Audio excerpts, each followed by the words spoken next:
नमस्कार, India voice देख रहे हैं आप और मैं हूं आपके साथ श्रुति अंगद।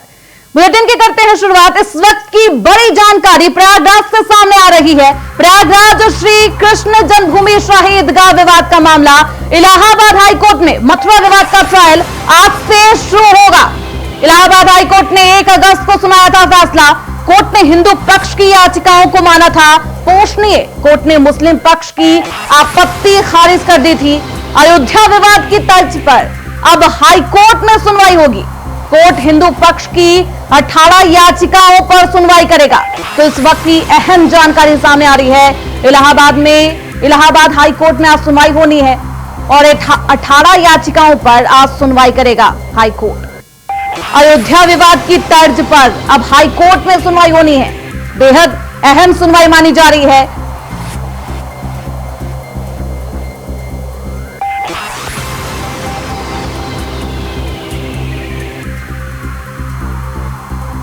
तो इस खबर पर ज्यादा जानकारी के साथ हमारे सहयोगी शोएब रिजवी प्रयागराज से हमारे साथ जुड़ चुके हैं। सीधे रुख करते हैं उनकी तरफ। शोएब, सुनवाई होनी है, कब तक सुनवाई शुरू होने की उम्मीद बताई जा रही है?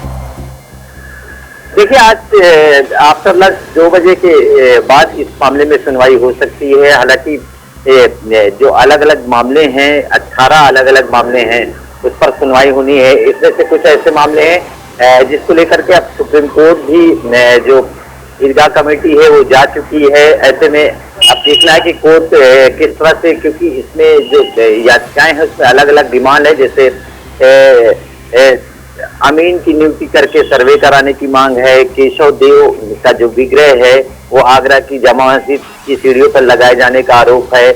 उसके अलावा जो समझौते के तहत जमीन ईदगाह को दी गई थी वो वापस ट्रस्ट को दिया जाए। इस तरह की जो अलग अलग डिमांड है और उसी को लेकर के जो याचिकाएं हैं उस पर आज से सुनवाई होनी है। पिछले दिनों लंबी सुनवाई के बाद इस बात को तय किया गया था कि ये याचिकाएं सुनने योग्य हैं, क्योंकि इस पर करीब 4 महीने के आसपास इसकी पोषणीयता को लेकर के बहस हुई थी कोर्ट में कि ये याचिकाएं सुनने लायक हैं या नहीं है, जिस पर कोर्ट ने पिछले दिनों अपना आदेश दिया था और इसे सुनने योग्य मानना था। अब इन याचिकाओं की एक साथ आज से सुनवाई निर्धारित है। आफ्टर लंच इस पर सुनवाई होनी, लेकिन इसका इंतजार करना पड़ेगा कि इस सुनवाई में किस तरह से चीजें आगे बढ़ती हैं, किन किन जो याचिकाएं हैं उसको किस तरह से क्रमवार सुनते हैं। ये एक प्रक्रिया है जो आज से शुरू होनी है और उम्मीद की जा रही है कि आफ्टर लंच इस पर सुनवाई शुरू होगी। बिल्कुल, आज की सुनवाई बेहद अहम मानी जा रही है शोएब, लेकिन कहा जा रहा है कि अयोध्या विवाद की तर्ज पर अब हाईकोर्ट में सुनवाई होने वाली है।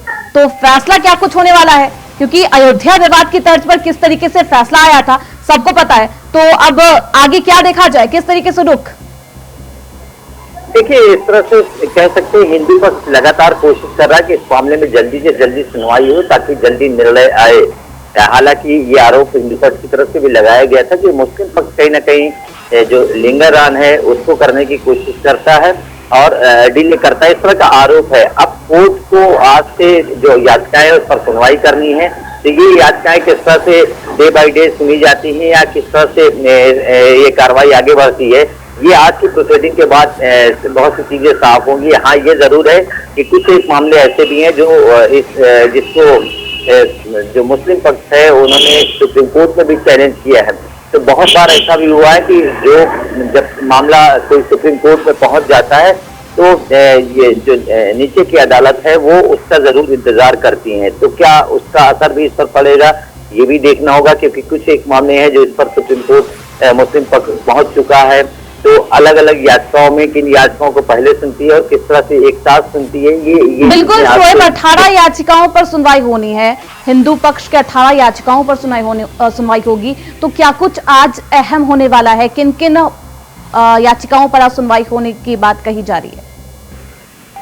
जैसा कि हमने इससे पहले भी बताया कि अलग अलग याचिकाएं हैं, इसमें अलग अलग डिमांड भी हैं। चाहे वो अमीन सर्वे कराने की बात हो, यानी इस पूरे जगहों को अमीन के जरिए कोर्ट के जरिए नियुक्त करके सर्वे कराने की बात हो, चाहे केशव देव का जो विग्रह है, ऐसा आरोप है कि वहां पे केशव देव का जो मंदिर था उसके विग्रह को तोड़ करके जो आगरा की जामा मस्जिद है उसकी सीढ़ियों पर यूज किया गया है, उसको वापस लिया जाए। ये याचिका अभी इसी में सुनवाई के लिए आज से एंटरटेन की जाएगी। उसके अलावा जो समझौते के तहत जमीन दी गई है उसे वापस ट्रस्ट को दिया जाए, यानी मक्का ट्रस्ट को दिया जाए, ये डिमांड उनकी तरफ से अलग अलग की जा रही है। इस पर कोर्ट किस तरह से सुनता है इसका जरूर इंतजार करना पड़ेगा, लेकिन हाँ ये जरूर है कि प्रक्रिया धीरे धीरे आज से शुरू होगी। इन याचिकाओं को पहले एंटरटेन करते हैं, उसके बाद किस तरह से सुनवाई होती है इसका जरूर इंतजार करना पड़ेगा। आज आफ्टर लंच 2 बजे के बाद इस मामले में सुनवाई होनी चाहिए। बिल्कुल शोएब, एक मांग और की जा रही है। 1968 में जो जमीन का समझौता किया गया था उस पर भी जांच की मांग की जा रही है, उसे रद्द करने की मांग की जा रही है। कहा जा रहा है कि उस समझौते को रद्द कर दिया जाए। बिल्कुल, जैसा कि हमने बताया कि यही ईदगाह कमेटी को जो समझौते के तहत जमीन दी गई थी उसे जो हिंदू पक्ष है वो वापस मांग रहा है, तो उस पर भी सुनवाई होनी है। तो उस पर कोर्ट का क्या रुख होता है, तो ये अलग अलग जो 18 याचिकाएं हैं इसमें अलग अलग डिमांड है। इस याचिकाओं में जो केशव देव के मंदिर के विग्रह को आगरा की मस्जिद के सीढ़ियों में यूज किया गया उसको वापस लाने की मांग की गई है। वहीं इसमें जो जैसा कि आप बता रही है कि जो भूमि समझौते के तहत मुस्लिम पक्ष को दी गई थी उसे आप ट्रस्ट वापस मांग रहा है, उस पर भी बहस होनी है, उस पर भी दोनों पक्षों को अपनी बातें रखनी है। उसके अलावा अमीन सर्वे से पूरे उस इलाके को अमीन सर्वे कराए जाने की हिंदू पक्ष की मांग है, उस पर भी अपना पक्ष दोनों को रखना है। तो इस तरह की तमाम जो अलग अलग बिंदुओं पर याचिकाएं हैं उस पर अब कोर्ट को सुनवाई करनी है और उस सुनवाई के बाद ही इस पर बहुत कुछ निर्णय साफ हो पाएगा। बिल्कुल शोएब, इलाहाबाद हाईकोर्ट ने जो 1 अगस्त को फैसला सुनाया था, आज सुनवाई होने वाली है, तो क्या कुछ उस फैसले का असर आज देखने को मिल सकता है? देखिए, इलाहाबाद हाईकोर्ट में सिर्फ एक सिंगल पॉइंट था कि ये याचिकाएं जो इलाहाबाद हाईकोर्ट में दाखिल हुई मसला को लेकर के ये सुनने योग्य है या नहीं है, तो इस पर कोर्ट का फैसला आना था, जिस पर कोर्ट ने साफ कर दिया कि नहीं ये याचिकाएं सुनने योग्य है। यानी ये जो अलग अलग 18 याचिकाएं हैं इस पर मुस्लिम पक्ष ने चैलेंज किया था कि ये याचिकाएं सुनने योग्य नहीं है, लेकिन कोर्ट ने फिलहाल जो मुस्लिम पक्ष है उनकी बात नहीं मानी और उन्होंने कहा कि नहीं ये याचिकाएं सुनने योग्य है।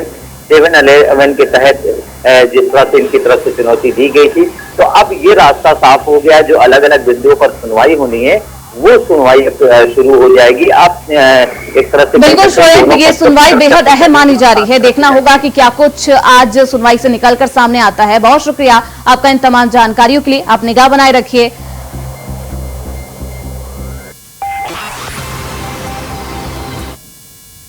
तो लखनऊ से इस वक्त की बड़ी खबर सामने आ रही है। लखनऊ गवर्नर सीएम की सुरक्षा में तैनात 102 पुलिस कर्मियों को हटाया जाएगा। फायरिंग और फिटनेस टेस्ट में फेल होने पर यह निर्णय लिया गया है और बड़ी खबर लखनऊ से सामने आ रही है। कई अन्य कारणों को लेकर भी हटाए जाएंगे पुलिसकर्मी। हटाए गए पुलिसकर्मी फायरिंग टेस्ट में फेल हो गए थे। कई अन्य वीवीआईपी की सुरक्षा से भी हटाए जाएंगे पुलिसकर्मी। इस वक्त की बड़ी खबर, अहम जानकारी सामने आ रही है। तो पुलिसकर्मियों को हटाया जाएगा, 102 पुलिसकर्मियों को हटाया जाने वाला है। गवर्नर सीएम की सुरक्षा में तैनात 102 पुलिसकर्मी हटाए जाएंगे। फायरिंग और फिटनेस टेस्ट में फेल होने पर यह कार्रवाई की जा रही है। कई अन्य कारणों को लेकर भी ये पुलिसकर्मियों को हटाया जाएगा।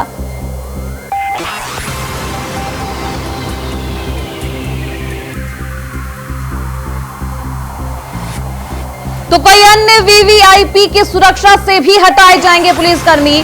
बताया जा रहा है कि फायरिंग और फिटनेस टेस्ट में फेल हो गए थे, जिसकी वजह से इन्हें हटाया जा रहा है। तो गवर्नर और सीएम योगी आदित्यनाथ की सुरक्षा में जो 102 पुलिसकर्मी तैनात थे उन्हें हटाया जा रहा है। तो ये बड़ी खबर, बड़ी जानकारी सामने आ रही है। अहम फेरबदल देखने को मिल सकता है क्योंकि 102 पुलिसकर्मियों को हटाया जाना है। गवर्नर और सीएम की सुरक्षा में तैनात 102 पुलिसकर्मी हटाए जाएंगे। फायरिंग और फिटनेस में टेस्ट में फेल होने पर इन्हें हटाया जा रहा है।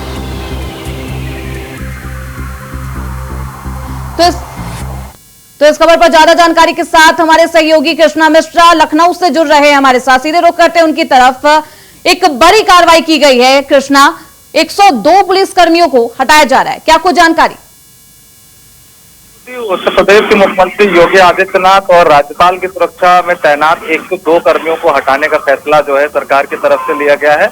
आपको बता दें कि बीते दिनों जो है उत्तर प्रदेश के मुख्यमंत्री की एक जनसभा पीलीभीत में हुई थी। उस जनसभा के दौरान एक सुरक्षा कर्मी था जो उनके पीछे खड़ा था, वो अचानक बेहोश हो गया था और बेहोश होकर गिरने की वजह से जो है वहां पे दूसरे सुरक्षा कर्मी को तैनात किया गया था। उसके बाद जो तमाम सुरक्षा एजेंसियां थी, उन सुरक्षा एजेंसियों के माध्यम से जो है फिटनेस की जांच कराई गई। जो फायरिंग फिटनेस होता है, जो खुद की जो उनकी फिटनेस होती है, उसकी जांच कराने के बाद ये फैसला लिया गया है। ये 3 दिन तक लगातार फिटनेस का कार्यक्रम चला था। ये जो है सुरक्षा एजेंसियों ने जो है इसको पूरी तरीके से कराने का काम किया था। उसके बाद उत्तर प्रदेश के मुख्यमंत्री योगी आदित्यनाथ और राज्यपाल आनंदीबेन पटेल के सुरक्षा कर्मियों में से 102 लोगों को हटाया जा रहा है। इसमें जो है अब पीएसी के जवान और एसडीआरएफ के जवान, जो तमाम एसडीआरएफ के जवान है और पीएसी के जवान को तैनात किया जा रहा है। आपको बता दें कि तमाम सुरक्षा कर्मी ऐसे थे जो इनकी तनख्वाह के बाद भी 12,500 रुपए भत्ता इनको पहले मिलता था, लेकिन 2023 में उस भत्ता को बढ़ा के 25,000 कर दिया गया था। तो अब जो सुरक्षा कर्मी, जो वीआईपी कल्चर में जितने भी सुरक्षा कर्मी तैनात हैं, उनको उनकी तनख्वाह से अलग 25,000 रुपए का भत्ता देने का भी काम सरकार की तरफ से किया जाता है। तो इसको लेकर भी तमाम सुरक्षा कर्मी जो है सुरक्षा छोड़ने को लेकर तैयार नहीं थे और एक बार जो है जब इसकी जांच कराई गई तो जांच में जो सुरक्षा कर्मी अनफिट पाए गए, दोबारा फिर उनको बुलाया गया था, दोबारा उनको मौका दिया गया था, लेकिन वो वहां पर नहीं पहुंचे और उनको कहीं ना कहीं ये लग रहा था कि जो सुरक्षा में तैनात है उनको हटाया नहीं जाएगा। तो ये सरकार की तरफ से बड़ी पहल की गई है, क्योंकि उत्तर प्रदेश के मुख्यमंत्री योगी आदित्यनाथ या राज्यपाल आनंदीबेन पटेल हो, एक बड़ी जिम्मेदारी होती है जो सुरक्षा कर्मी होते हैं, और अगर ऐसे में अनफिट सुरक्षा कर्मी उनके साथ रहेंगे तो उनकी सुरक्षा का जो है उनकी सुरक्षा के दृष्टिकोण से उनको हटाने का फैसला लिया गया है। तो अब ये फैसला है। तो क्या वजह बताई जा रही है इनके अनफिट होने की? क्योंकि 102 पुलिसकर्मी एक साथ अनफिट बताए जा रहे हैं, तो कोई तो वजह रही होगी। बिल्कुल श्रुति, मैं पहले ही बता चुका हूँ कि पीलीभीत में जनसभा के दौरान जिस तरीके से एक सुरक्षा कर्मी मुख्यमंत्री योगी आदित्यनाथ की सुरक्षा में जो तैनात था वो बेहोश हुआ, उसके बाद तुरंत वहां दूसरा जो है कमांडो लगाया गया। इसको लेकर ये बड़ी एक वजह मानी जा रही थी। इसके बाद जो तमाम सुरक्षा एजेंसियां थी, जो मुख्यमंत्री योगी आदित्यनाथ और वीआईपी जो है लोगों को सुरक्षा प्रोवाइड करने में अपना बढ़ चढ़ के अहम रोल निभाती है, उन एजेंसियों के माध्यम से जो है जितने भी सुरक्षा कर्मी तैनात थे उनकी फिटनेस की जांच की गई है और जो फिटनेस में जो है अनफिट पाए गए हैं उन्हीं को हटाने का काम उत्तर प्रदेश सरकार के द्वारा किया जा रहा है। जी बिल्कुल, बताया जा रहा है कि कई वीवीआईपी की सुरक्षा से भी पुलिस कर्मियों को हटाया जाएगा। किन किन वीवीआईपी लोगों का नाम इनमें शामिल है?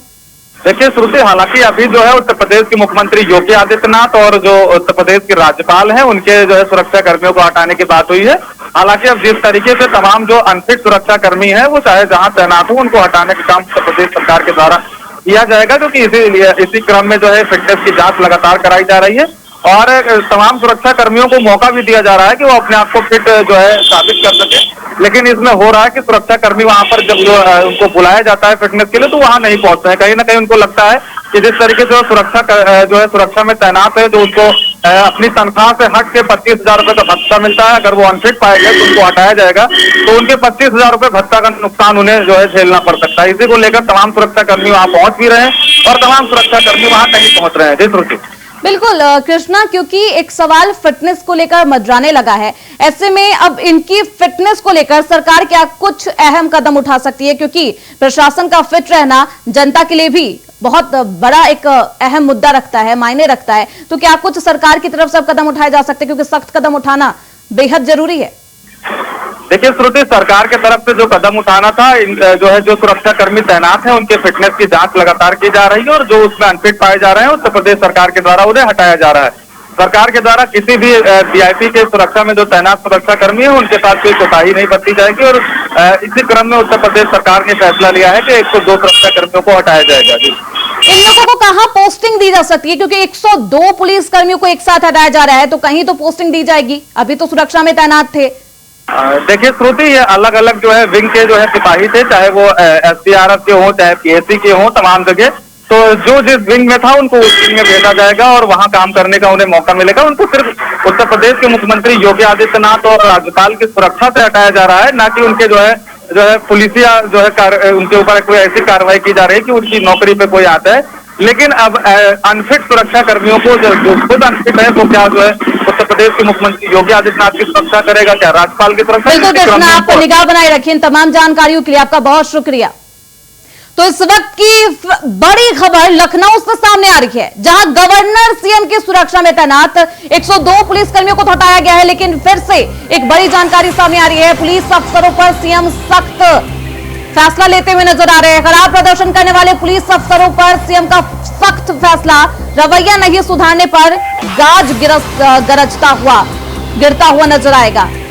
तो रवैया नहीं सुधारने पर गाज गिरना तय माना जा रहा है। महिला संबंधी अपराध मामलों में हिला हवाली पर सीएम अब नाराज नजर आ रहे हैं। लापरवाह एसपी, एसएसपी और पुलिस कमिश्नर को फटकार लगाई है।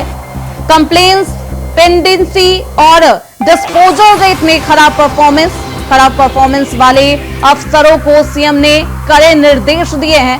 प्रयागराज, प्रतापगढ़ और कानपुर देहात मामलों में फिसड्डी साबित हो रहे हैं। तो सीएम का सख्त रवैया सामने आ रहा है पुलिस अफसरों को लेकर, और पुलिस अफसरों को फटकार भी लगाई है। रवैया नहीं सुधारने पर बड़ी कार्रवाई की चेतावनी भी दी गई है।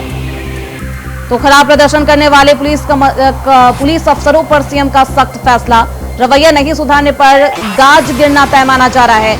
महिला संबंधी अपराध मामलों में हिला हवाली पर सीएम नाराज नजर आ रहे हैं। लापरवाह एसपी, एसएसपी और पुलिस कमिश्नर को फटकार लगाई है। कंप्लेंट्स, पेंडेंसी और डिस्पोजल रेट में खराब परफॉर्मेंस वाले अफसरों को सीएम ने कड़े निर्देश दिए हैं। तो अगर रवैया नहीं सुधारा गया तो फिर से गाज गिरना तय माना जा रहा है। सीएम का सख्त फैसला, सख्त निर्देश दिया गया है, कड़े शब्दों में निर्देश दिया गया है। प्रयागराज, प्रतापगढ़ और कानपुर देहात मामलों में फिसड्डी साबित हुई।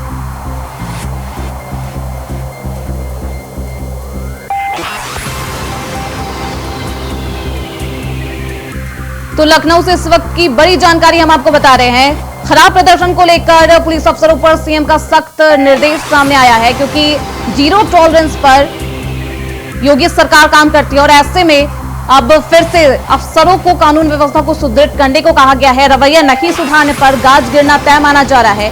महिला संबंधी अपराध मामलों में कोई भी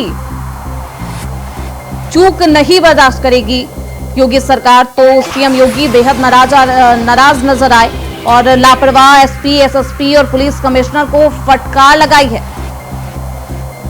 कंप्लेंट्स, पेंडेंसी और डिस्पोजल रेट में खराब परफॉर्मेंस भी देखी गई। खराब परफॉर्मेंस वाले अफसरों को सीएम ने कड़े निर्देश दिए हैं। प्रयागराज, प्रतापगढ़, कानपुर देहात मामलों में फिसड्डी साबित हुई है।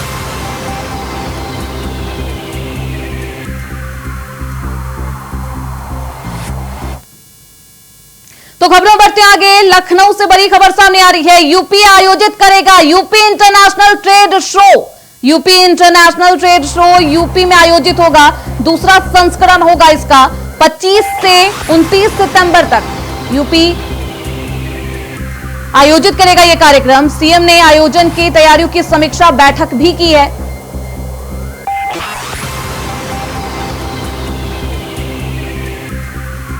तो यूपी में आयोजित करेगा यूपी इंटरनेशनल ट्रेड शो, और ये अहम ट्रेड शो भी माना जा रहा है। उद्योग को लेकर इस तरीके से योगी सरकार बड़ा कदम उठाती हुई नजर आ रही है। दूसरा संस्करण होने वाला है इसका। 25 से 29 सितंबर तक यूपी में ये कार्यक्रम आयोजित किया जाएगा।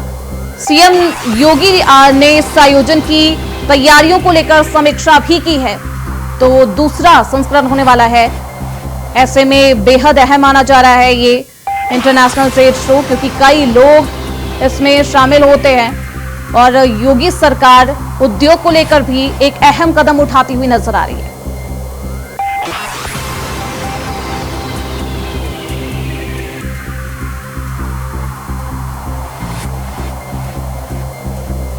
तो सीएम योगी ने आयोजन की समीक्षा की, तैयारियों को लेकर भी समीक्षा की है, और यूपी आयोजित करेगा दूसरा इंटरनेशनल ट्रेड शो। तो ये शो का दूसरा संस्करण होने वाला है। ऐसे में सीएम योगी लगातार समीक्षा भी करते नजर आ रहे हैं। योगी सरकार उद्योग को लेकर एक अहम कदम उठाता हुआ नजर आ रहा है। तो जब इसका पहला शो भी हुआ था वो भी बेहद शानदार रहा था, और ऐसे में दूसरा संस्करण होने वाला है जिसकी समीक्षा की है योगी आदित्यनाथ ने। खबरें बढ़ते आगे, उत्तर प्रदेश विधानसभा उपचुनाव से पहले मायावती को झटका लगा है। बसपा नेता पुष्पेंद्र ने कांग्रेस का दामन थाम लिया है। बहुजन समाज पार्टी के नेता व चित्रकूट विधानसभा क्षेत्र के प्रत्याशी रहे पुष्पेंद्र सिंह ने रविवार को अपने समर्थकों के साथ कांग्रेस का दामन थाम लिया है। प्रदेश कांग्रेस अध्यक्ष अजय राय ने उन्हें पार्टी की सदस्यता ग्रहण करवाई है। तो चुनाव से पहले, उपचुनाव से पहले मायावती को फिर से झटका लगा है और कांग्रेस का दामन थाम लिया उनके दिग्गज नेता ने। रविवार को अपनी पार्टी को झटका देते हुए कांग्रेस का दामन थामा है। तो उपचुनाव से पहले बड़ा झटका मायावती को लगा है। तो इस खबर पर ज्यादा जानकारी के साथ हमारे सहयोगी मोहम्मद आसिफ लखनऊ से जुड़ चुके हैं। सीधे रुख करते हैं उनकी तरफ। आसिफ, किस तरीके से देखा जाए, क्योंकि उपचुनाव होने वाले हैं कुछ ही महीनों में और ऐसे में मायावती को फिर से एक झटका लग गया। जी बिल्कुल श्रुति, एक तरफ जहां मायावती उपचुनाव को लेकर बेहद एक्टिव नजर आ रही, लगातार बैठकों पर दौर चल रहा है और संगठन की मजबूती पर बल दे रही, लेकिन वहीं दूसरी तरफ बड़ा झटका विधान यूपी की सीटों पर जो चुनाव होने हैं उससे पहले लगा है। चित्रकूट विधानसभा के प्रत्याशी रहे पुष्पेंद्र सिंह ने बसपा को बड़ा झटका देते हुए अपने दर्जनों समर्थकों के साथ कांग्रेस की सदस्यता ली। हालांकि इससे पहले पुष्पेंद्र सिंह कांग्रेस के नेता हुआ करते थे, लेकिन कहीं न कहीं राजनीतिक फायदे के लिए पुष्पेंद्र सिंह ने बसपा का दामन थामा था और जिस तरह से अजय राय ने सदस्यता दिलाई, कहीं न कहीं उपचुनाव के पहले इंडिया गठबंधन यानी कांग्रेस मजबूती की कगार पर पहुंच रहा। हालांकि जिस तरह से चुनाव के पहले अक्सर देखा जाता है कि दल बदल का खेल भी चलता है, वहीं अगर बात करें समाजवादी पार्टी और कांग्रेस की तो लगातार दूसरे दलों के नेताओं की ज्वाइनिंग इन दोनों दलें में हो रही है और कहीं न कहीं अब जिस तरह से पुष्पेंद्र सिंह ने बड़ा झटका जो है बसपा प्रमुख मायावती को दिया है, इससे कहीं न कहीं जो है सियासत भी गर्म हो गई है। वहीं अगर बात करें सुनती बसपा की तो बसपा कहीं न कहीं उनके नेताओं उनमें यह भ्रम फैला है कि बसपा एक डूबता हुआ जहाज है।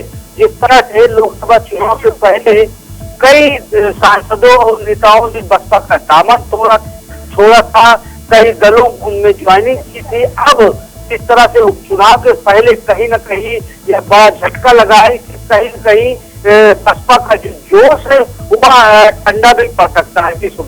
बिल्कुल, जिस तरीके से लोकसभा चुनाव में आसिफ मुख्तार अंसारी के भाई ने भी छोड़ा था और ऐसे में अब छुटभैया जो नेता है वो भी उपचुनाव से पहले दामन छोड़ते हुए नजर आ रहे हैं, तो आगे की रणनीति अब मायावती किस तरीके से तैयार करेगी? देखिए, जिस तरह से लोकसभा चुनाव के बाद बसपा प्रमुख मायावती अपना खोया हुआ वजूद और ताकत पाने के लिए बेताब है, लगातार बैठकों पर दौर चल रहा है और बसपा ने पीडीएम फार्मूले पर उपचुनाव की 10 सीटों पर अपने प्रत्याशी उतारने के मन बनाए हैं और साथ ही साथ फूलपुर और मधुआ सीट पर प्रत्याशी भी करीब करीब घोषित कर दिए हैं। तो और 8 सीटों पर अभी प्रत्याशी घोषित करना बाकी है और कल ही उपचुनाव को लेकर एक बड़ी बैठक बुलाई थी जिसमें उन्होंने मत दिया था कि उनके जो जोनल सेक्टर और बूथ अध्यक्ष है वह जनता के बीच जाए। लेकिन जिस तरह से विश्वास की अगर बात करें तो कहीं न कहीं विश्वास आम जनता का भी विश्वास डिगा है, क्योंकि लगातार अगर बीते विधानसभा चुनाव की बात करें तो उसमें भी बड़ी शिकस्त मिली। एक सीट पर बसपा का प्रत्याशी जीत पाया। लोकसभा चुनाव में जो है वोट प्रतिशत भी गिरा और साथ ही साथ बसपा शून्य पर पहुंच गई। तो इससे कहीं न कहीं आने वाले दिनों में बसपा की मुश्किलें और राह आसान नहीं दिख रही है, मुश्किलें बढ़ती दिख रही है। और वही अब इस चुनाव में जो कि बसपा कभी भी उपचुनाव सीटों पर बिल्कुल आसिफ किस तरीके से अब मजबूत करती है, क्योंकि लोकसभा चुनाव में झटका तो लग चुका ही है मायावती को, बसपा पार्टी को, क्योंकि एक भी सीट नहीं जीत पाई। ऐसे में उपचुनाव में जरूर दाव पेश कर रही थी, लेकिन पुष्पेंद्र सिंह के द्वारा फिर से झटका लगाया। देखना बेहद दिलचस्प होगा कि मायावती अब किस तरीके से इस झटके को एक जीत में तब्दील करती है। तो बहुत शुक्रिया इन तमाम जानकारियों के लिए मोहम्मद आसिफ, आप निगाह बनाए रखिए। तो इस बुलेटिन में बस इतना ही। देखते रहिए इंडिया वॉइस।